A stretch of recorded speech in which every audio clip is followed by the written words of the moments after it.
What is up, guys? My name is Corey and welcome back to the Lodestar with Every Gun show, guys. And today we got the HAMR for you. And guys, let me say, this LMG, this is the last of the LMGs, and this is probably one of my more favorite LMGs. But you know, it's decent. You know, I say it, most of the guns are pretty good overall in this game. No guns are really just like super bad or like really just like overpowered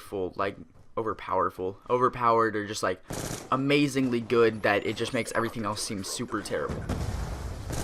But you know, this is just one of those guns. It's like I've used it enough and I like it. There are things that I don't like, but the things that I like overpower the things that I dislike, and that just kind of makes it a good gun overall for me.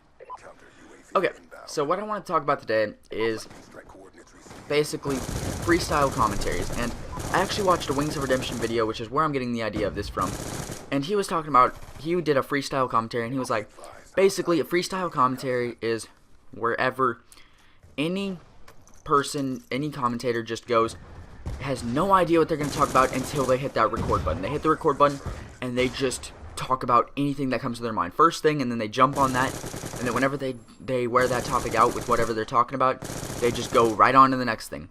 And they just like, if they're just like a butterfly, they go from every topic they can think of off the top of their head, and they don't really stop talking, and you just kind of go with whatever you can think of. And you know, I thought this was a great idea, and I thought this was a cool thing that he was talking about, because I was like, you know what?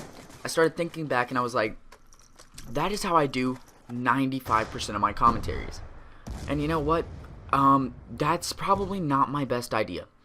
I could probably have a way more successful channel, you know, maybe have like 20 more subscribers if I didn't, and I mean, I don't know, but maybe it's just like the fact that I go inactive for so long at certain periods of time. Like during the summer, I had just started building up a YouTube, and then I just quit. I was like, you know what, fuck it, I want to have summer, and you know, that's just a thing you can't do. You can't deny the fact that you wanted to do something, so you blew off something else. People do that, normal thing.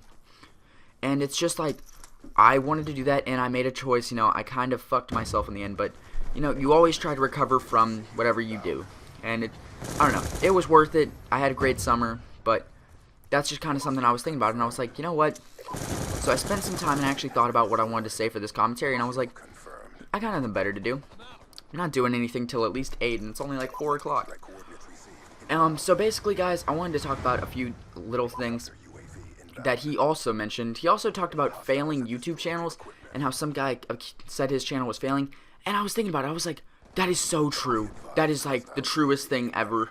People are so stupid because they assume since they don't like a video, no one else in the world will like that video.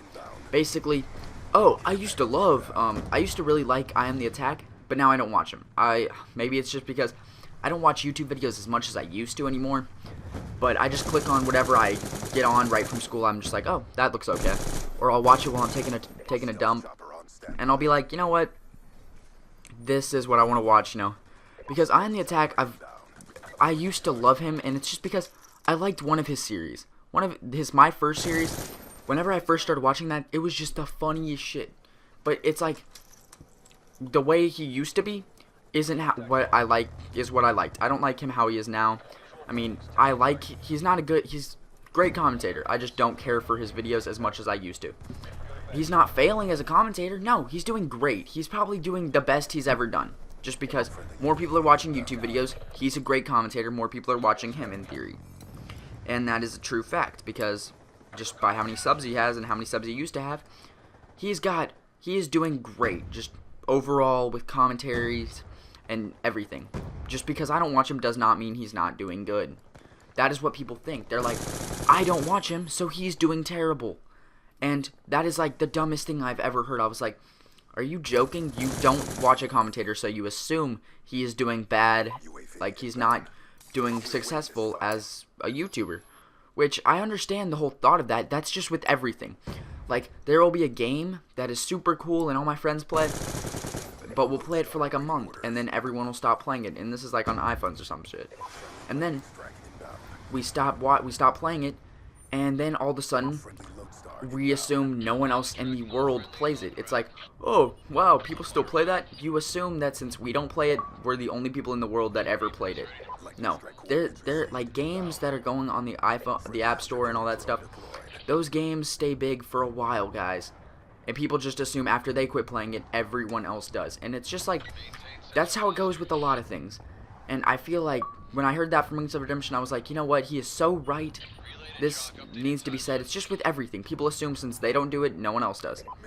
But, you know, gameplay's wrapping up here, and hope you really enjoyed this commentary. I put some time into it, like I don't usually do that, but hope you enjoyed, guys. That's the Lodestar.